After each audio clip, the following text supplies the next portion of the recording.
Freshman Senator Charles Sumner of Massachusetts has been waiting for this day for months. He was seen by certainly many Southerners as being a dangerous figure representing a new radicalism in American politics. He's inspired by the recently passed Kansas-Nebraska Act, a law that allows new territories, like Kansas, to determine for themselves by popular vote whether to enter the Union as a free or slave state. The status of Kansas was something that was being hotly contested. There were thousands of pro-slavery and anti-slavery settlers of the most aggressive kind pouring into the territory and spoiling for a fight. Kansas had quickly become the new battleground between the free North and the slave South. While Missourians and other pro-slavery pioneers from the South crossed the border into Kansas to vote for the cause of slavery, immigrants from as far as New England crossed the country to settle and vote against it. In less than a year, the number of whites living in Kansas would grow by a factor of 10.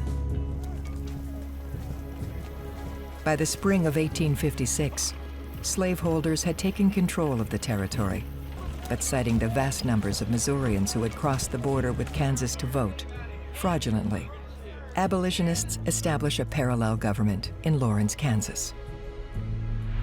The political stakes couldn't be any higher. If Kansas were to become a slave state, that would mean 2 more pro-slavery senators in Washington, adding to their already outsized grip on the levers of power. Charles Sumner is keenly aware of what is at stake. He even used sexual metaphors, metaphors of rape. It is the rape of a virgin territory, compelling it to the hateful embrace of slavery. And it may be clearly traced to a depraved longing for a new slave state. For 5 hours, Sumner delivers his scathing crime against Kansas speech. He calls out his Southern colleagues, some, like Andrew Butler, by name. He must know that he is asking for trouble. To have one's character insulted was of the greatest insult one could endure. It couldn't be unaddressed. Tens of thousands of copies of his speech are circulated around the country. The question now is how his Southern colleagues will respond. While politicians in D.C. weigh the political fallout of the Kansas-Nebraska vote, in the South, African Americans understand what the expansion of slavery would mean on a more personal level. There certainly is a culture of violence, and which has regrettably been a part of America's history for a very long time. So you have the ongoing violence that is inherent in the institution of slavery itself, that is being inflicted day in and day out by men and women against the enslaved, men, women, and children. The day after Sumner's speech, in Kansas Territory, pro-slavery forces storm into the Free State town of Lawrence. May 22nd, the sack of Lawrence is the talk of the nation. But before the day is out, its attention will be drawn once again to Charles Sumner and the Capitol. Preston Brooks, congressman from South Carolina, is a relative of Andrew Butler, one of the senators singled out by Sumner earlier in the week. You've libeled my state and slandered my white-haired old relative, Senator Butler, and I've come to punish you for it. Brooks strikes Sumner over the head with his cane, leaving him bloodied and dazed. The beating is so severe that it will be 3 years before Sumner recovers from the trauma and returns to the Senate. In the North and in the South, coverage of the caning couldn't have been any more different. Sumner was really seen as a hero throughout the North. There was a very famous engraving that showed him with blood streaming down his forehead as the vicious Preston Brooks just slammed his cane down onto his head. Meanwhile, Brooks was seen as a hero throughout the South, and people actually sent him canes, tokens of the fact that they really believed that he had done the right thing.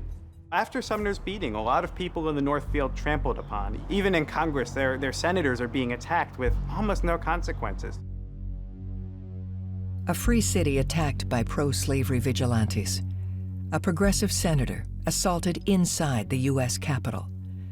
While the slave powers had thrown the first punches that week, that weekend, back in Kansas, radical abolitionist John Brown would deliver a deadly counterpunch.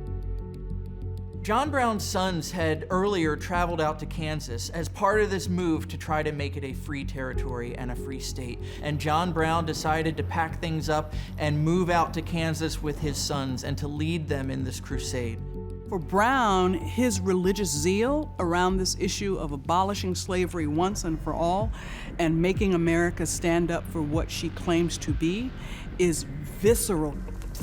On the night of May 24th, Brown leads a group of 7 men, including 4 of his own sons, through the dark toward the pro-slavery settlement of Potawatomi, Kansas. They are armed with pistols and broadswords. He felt he was divinely inspired and divinely protected. His plan is cold-blooded and simple. Kill a group of pro-slavery settlers to discourage new ones from entering Kansas.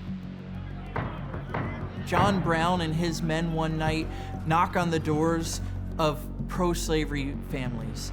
And when the doors open, they point their guns inside and demand that all the men come out. And then they shoot them in cold blood and crack their heads open with broadswords.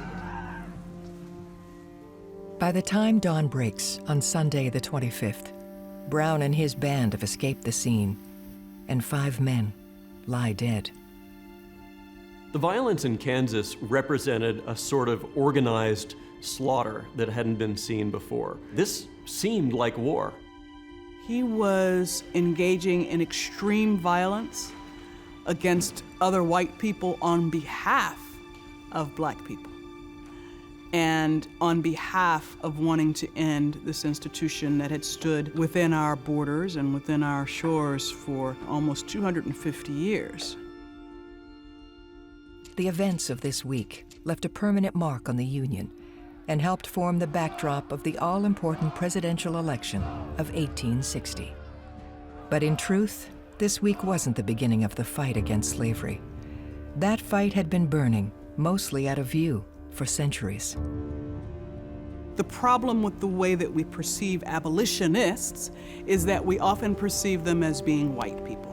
And we dismiss the agency of the enslaved themselves to even push in such a way for such a movement to come into being.